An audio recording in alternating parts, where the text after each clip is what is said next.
What's up, booktube? This is Tara back again from Cozy Cup of Reads. I am going to be doing some book tags today.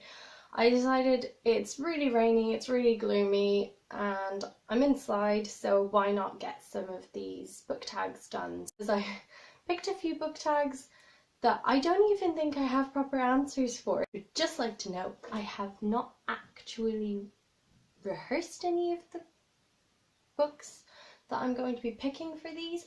I did literally just write them down, and while I was writing them I realised I might not have any answers for them, so what reactions you're going to get from me with these book tags are going to be completely genuine and off the cuff. So I am going to be starting with the Nightmare Before Christmas book tag. Question 1. Jack, a book with a character that longs for more. For this, I'm going to probably pick Quentin from the Magicians series. I haven't finished all of these, I've only read the first book. I got them for Christmas a couple of years ago. I'm going to be making a point of rereading series that I didn't actually get to finish and doing videos about those. But Quentin in this, he's very much an awkward person, and he just craves for a different life and craves for more within that life. And yeah, I think he probably would fit that description quite well. That's Quentin from the Magicians series by Lev Grossman. Question 2. Zero, a book with a loyal sidekick. Now, thinking about this one, and I've been thinking about this series a lot lately, probably because I just read the graphic novel for this series, but I'm going to say Stark from the House of Night series. I don't really think he can really be considered a sidekick, but he is Zoe's loyal confidant, and he's always there, and he's just amazing, and he's always doing the best for Zoe, and massive Team Stark fan. So I'm not actually sure if he's in this one. I need to reread the books. I just found whichever book cover I could find on the internet because I don't have all of my House of Night novels with me since I moved here. But yeah, I would definitely say Stark from the House of Night series by PC and Kristen Cast. Question 3. Oogie Boogie, a book with a wicked villain. That's a really difficult question because most villains have some sort of redeeming quality, I guess, but for this one I'm going to pick Nolan Sorrento from the Ready Player One book by Ernest Cline. Nolan Sorrento is just a douche. He's just a dick, and he just likes to be one. I don't think he has any redeeming qualities. He's just this massive corporate asshole that wants to just completely destroy all of the good things about the Oasis. So yeah, Nolan Sorrento is probably a really wicked villain in this book for me. Question 4. Halloween Town, a book with a creepy theme. This one also stumped me quite a bit. I wasn't entirely sure what to pick for this one until I remembered that not every book I've actually read in paper format. And I recently listened to the audiobook of The Diviners by Libba Bray. Listening to this audiobook really freaked me out, and it's just because of what happens, and there's this ghost demon guy who comes back, and it's just really creepy. It's set in the 1920s, and listening to it all play out was a really creepy experience for me. So I'm probably going to pick The Diviners by Libba Bray. I do recommend this book. It is very good. I listened to it in audiobook, but I do want to buy the paper copy so that I have it because it was so good. But yeah, Halloween Town, Libba Bray, The Diviners, definitely.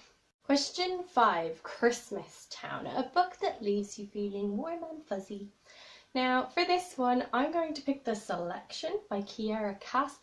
This book series is my precious book series. I can just pick this book up and read all 3 of them so quickly and just enjoy every second of it. There are some really awful things that happen within it, but basically America is my darling, and I just love everything that happens with her and how she progresses and all the things that, she gets that are good for her, and it just leaves me feeling all happy and warm inside every time I read this. I think I've read it maybe 7 times at this point. I just love it so much. It is definitely my favourite book series ever. So that is The Selection by Kiera Cass. Question 6. What's this? A book that completely took you by surprise. For this, I have chosen The Novice by Taran Matharu.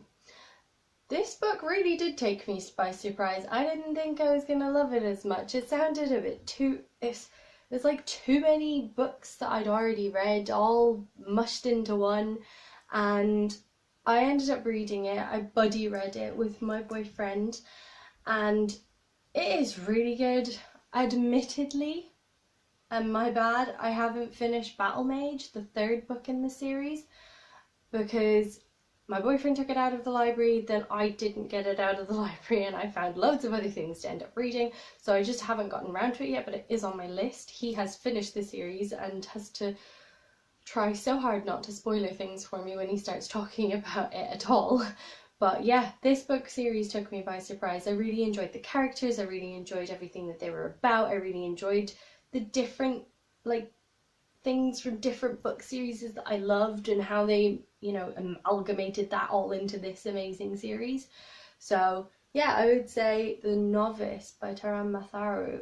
That's all from my Nightmare Before Christmas book tag. I hope you enjoyed it. I do recommend all of the books that I did recommend today and answer in this book tag. I saw this book tag done by Brittany the Bibliophile recently. She did a really good job of her makeup for this video. I wasn't quite as committed to that, and she had a really cool intro. Not quite up to that par yet, but I will link her channel down below. I've been watching a lot of her videos lately. She's really good, she's really funny, and yeah, that was where I saw this tag, and I look forward to doing a few more book tags for you today, and so don't be alarmed when I'm not completely changed. I'm just getting a lot of video content out today so that I have loads for you guys to watch and for me to upload over the next few weeks. And yeah, that's all from me for now. I will put my Instagram in the description below as well. As always, I'm always on there. I am starting Twitter. I'm not quite as good at it as I think I am with Instagram, because Instagram's just nice pictures. I'm kind of awkward when it comes to the whole tweeting situation, but please follow me there too, and maybe try and get me to come out of my shell a little bit more about that. But yeah, and I will see you guys in the next video, which will be really soon.